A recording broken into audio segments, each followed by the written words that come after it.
আসসালামু আলাইকুম বন্ধুরা, আমি মোহাম্মদ রহমতুল্লাহ আবার আসছি নতুন একটা টিউটোরিয়াল নিয়ে।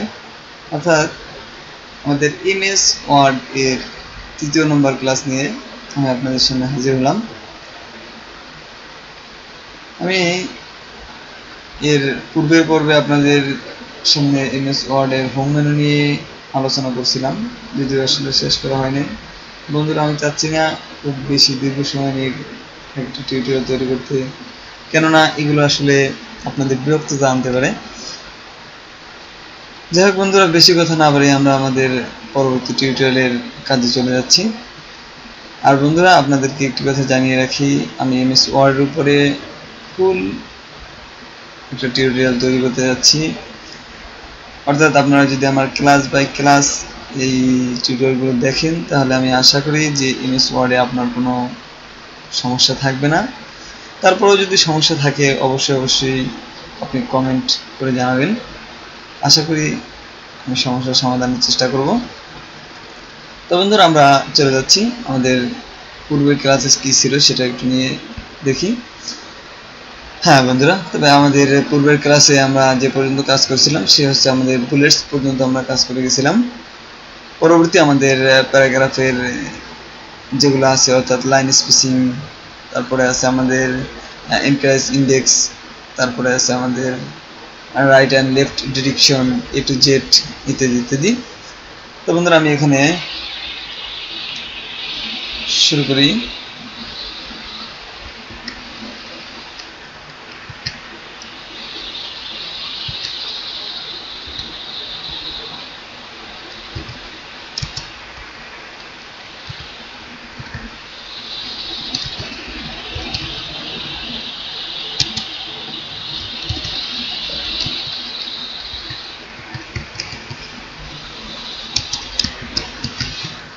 হ্যাঁ বন্ধুরা, আমরা এখানে লিখলাম যে একটা সেন্টেন্স লিখলাম, বা এটা হচ্ছে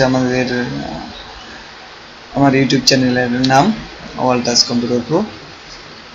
হ্যাঁ বন্ধুরা, তবে এর পরবর্তীতে আমরা যেটা দেখবো সেটা হচ্ছে লাইন স্পেসিং, এবং এটাকে কিভাবে আমরা রাইট অ্যাঙ্গেল এবং লেফট অ্যাঙ্গেলে নিতে পারি, কিভাবে এটাকে সেটিং দিতে পারি, সেগুলো নিয়ে আমরা আজকে কথা বলবো।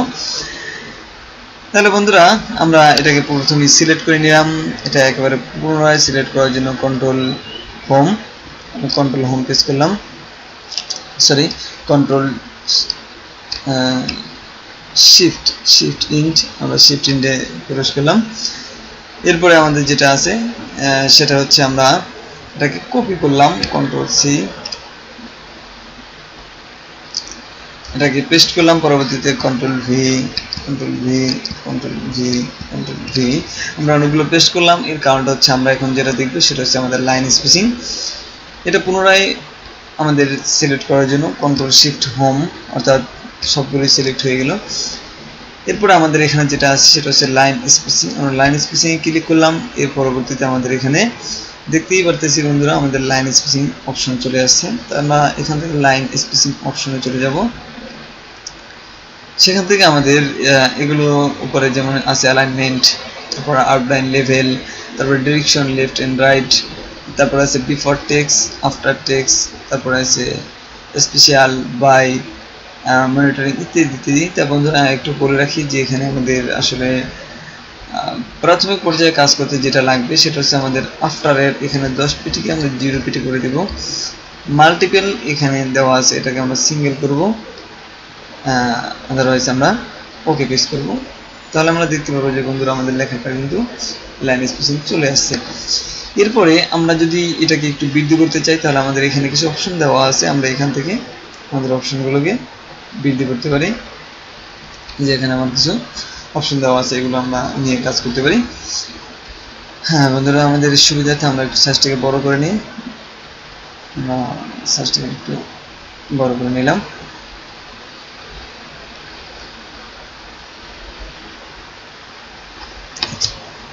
এরপরে আমরা যেটা করব সেটা হচ্ছে আমাদের পরবর্তী আমরা আছে এখানে আমরা বলছিলাম যে ডিসকাস ইনডেট।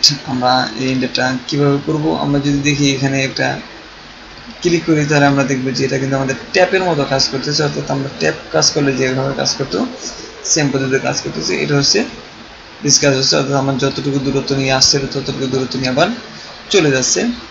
এটার কাজ হচ্ছে এটা। পরবর্তীতে আমরা যেটা দেখবো সেটা হচ্ছে শেডিং।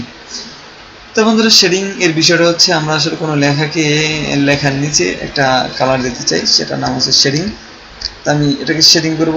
শেডিং করার জন্য আমি শিফট ধরে ইন দিলাম, অর্থাৎ পুরোটা সিলেক্ট করলাম এক লাইন। তারপরে আমি শেডিং এর এই যে আইকনটা আছে এই কোণের উপরে ক্লিক করলাম। এখান থেকে আমরা যে কোনো একটা কালার নিয়ে কাজ করতে পারি, তাহলে আমার এটা শেডিং হয়ে যাবে।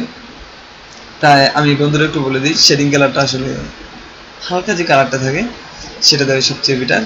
তা আমরা হালকা কালার দেওয়ার চেষ্টা করব। আমি হালকা একটা কালার দিয়ে শেডিংটা দিয়ে নিলাম এবং এখানে আমাদের লাইন স্পেসিংটাকে আমি 0.1 করে দিলাম। তাহলে বন্ধু দেখতে পাচ্ছি আমাদের শেডিং কিন্তু কমপ্লিট। এখন আমাদের যদি এমন হয় যে কোনো একটা ওয়ার্ডে শেডিং দিতে হবে, তাহলে আমরা কি করব, শুধুমাত্র সেই ওয়ার্ডটাকে সিলেক্ট করব, তারপর আমরা এখান থেকে শেডিংয়ে ক্লিক করব। তাহলে বন্ধুরা দেখতে পাবো যে আমাদের শুধুমাত্র ওয়ার্ড যে সেই ওয়ার্ডে কিন্তু শেডিং হয়ে গেছে। তো এইভাবে আমরা আমাদের মন মতো করে শেডিং ইউজ করতে পারি।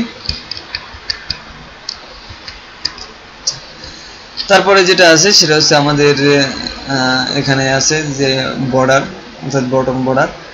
বন্ধুরা, এখানে বটম বর্ডার বলতে আমরা যেটা বুঝি সেটা আমরা একটু লক্ষ্য করি। বটম বর্ডার মানে আপনি যদি কোনো লেখাকে বর্ডার দিতে চান, যেমন আমি এই ওয়ালটাকে বর্ডার দিয়ে রাখতে চাই, সেক্ষেত্রে আমি ওয়ালটার এখানে ক্লিক করলাম, তারপর ওয়াল বর্ডার এই যে আউটসাইড বর্ডার এখানে আমি ক্লিক করলাম। তাহলে বন্ধুরা দেখতে পাচ্ছি আমার কিন্তু ওয়াল বর্ডার এখানে টোটালটা একটা হয়ে গেছে।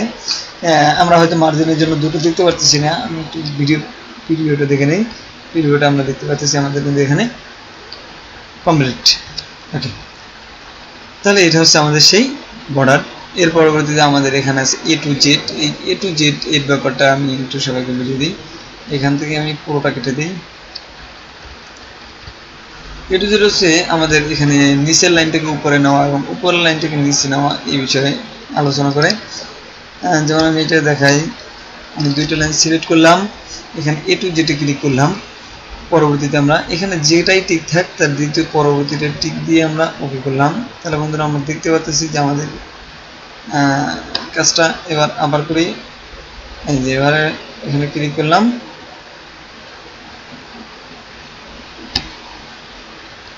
ওকে। তো বন্ধুরা আমরা দেখতে পাচ্ছি আমাদের কিন্তু ওয়াল টাচ কম্পিউটারটা উপরে চলে গেছে এবং পুরোটা নিচে চলে আসছে।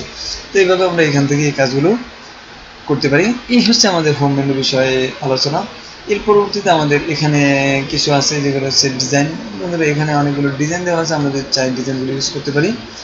এটা আসলে আমাদের তেমন একটা বেশি প্রভাব ফেলে না, এটা আমাদের তেমন একটা কাজও নেই। এটা আমরা যেহেতু প্রাথমিক পর্যায়ে শিখতেছি, আমরা যে কাজগুলো আমাদের একান্তভাবে গুরুত্বপূর্ণ, যে কাজগুলো না হবেই নয়, আমরা সেগুলোকেই লক্ষ্য করবো, কারণ আমাদের অতিরিক্ত কিছু পেশা নেওয়ার তেমন কোনো দরকার নেই। তো বন্ধুরা, এর আগে আমি একবার এডিটিংটা দেখিয়েছিলাম, তারপর আজকে যেহেতু হোম মেনুর শেষ অপশন, আমি এডিটিংটা আবার পুনরায় দেখাচ্ছি। এডিটিং অপশনের মধ্যে আমার যেটা আছে সেটা হচ্ছে ফাইন্ড, রিপ্লেস এবং সিলেক্ট।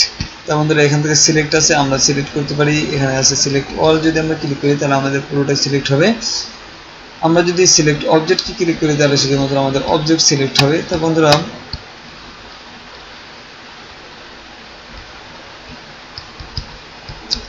আমাদের এখানে যেহেতু কোনো অবজেক্ট নেই সেহেতু আমাদের এখানে অবজেক্ট সিলেক্ট হওয়ার প্রশ্ন আসে না।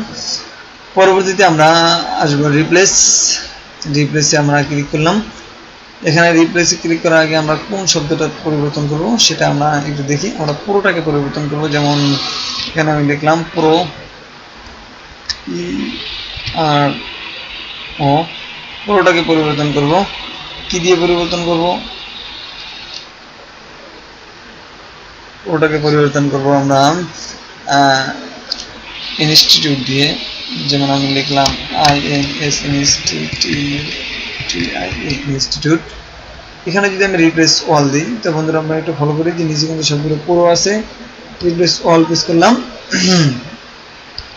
ওকে।